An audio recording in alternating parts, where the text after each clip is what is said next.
Standardized testing should not be mandatory. Merriam-Webster defines standard as something set up or established by authority as a rule for a measure of quantity.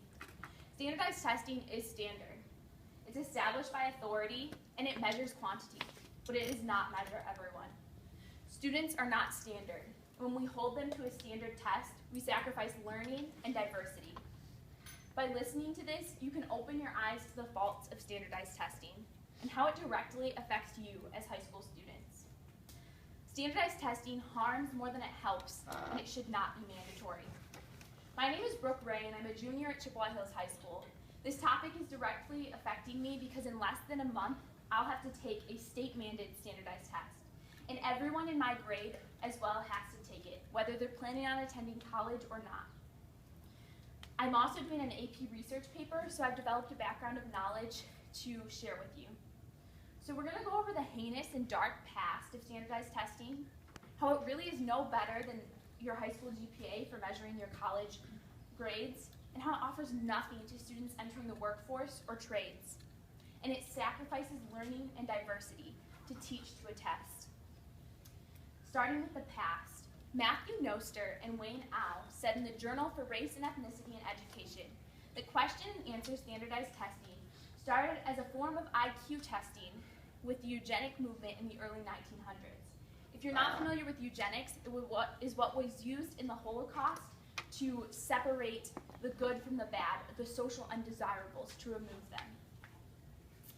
Joseph Soares said Research, Practice, and Assessment Journal that when the SAT was introduced in 1926, it was an IQ test to sort between the gems of the Nordic race and the subject test grinds of the Jewish race. It began inherently as a segregation tool. Dan Fletcher said in A History of Standardized Testing in Time magazine that from 1930 to 2005, there were virtually no changes in the SAT. Insanity, by definition, is to repeat something over and over the same way and expecting it to change. This is a picture of a telephone from 1930. This is a picture of a telephone from 2005. In 75 years, countless changes happened in the United States, but our assessment for our students remained the same. That's the past, but now what is the reality? How does it fall short? Standardized testing is no better than your high school GPA for predicting your college grades, and it offers zero to people entering the workforce or trades.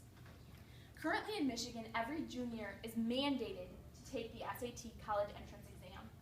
If you have a career set up right out of high school and you're not planning on going to college, you still have to take this test. Soares goes on to say in his journal that independent scholars found that the SAT and ACT added just a few percentage points over a GPA.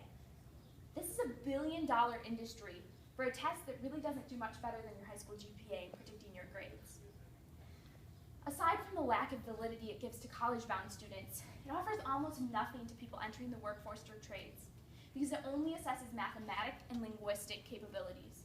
No creative thinking, no problem solving, no innovative thinking, which are in demand right now in our country. These are the shortcomings, but what's sacrificed to meet these? Standardized testing harms learning and it compromises diversity. Hani Morgan said in Journal for Education Strategies, Issues, and Ideas that students from low socioeconomic homes suffer a lack of resources to prepare for these tests.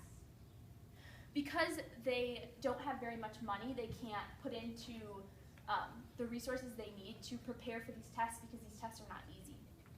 There's an increased number of these students in our population right now.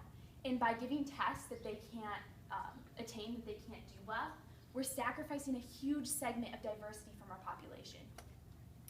It takes away beneficial learning time that these students could be gaining skills to enter the workforce because they can't go to college.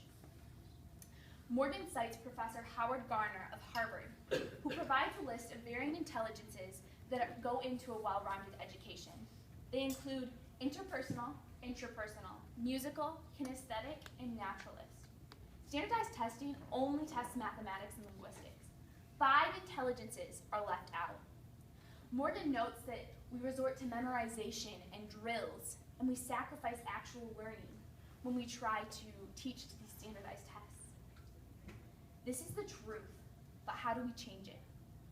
We went over the dark and heinous past, where standardized testing really started as a segregation tool. We talked about how there really is no relevance to what it contributes to your college grades, past what your high school GPA can say, and how it does nothing for people entering the workforce or trades, and how it sacrifices learning and diversity to teach to a test. Standardized testing harms more than it helps, and it should not be mandatory. I've armed you with the knowledge, and we may not have physical power, but we can bring awareness to the faults of standardized testing. Standardized testing does not fit all. The more eyes we open, the closer we come. Standardized tests are standard. Students are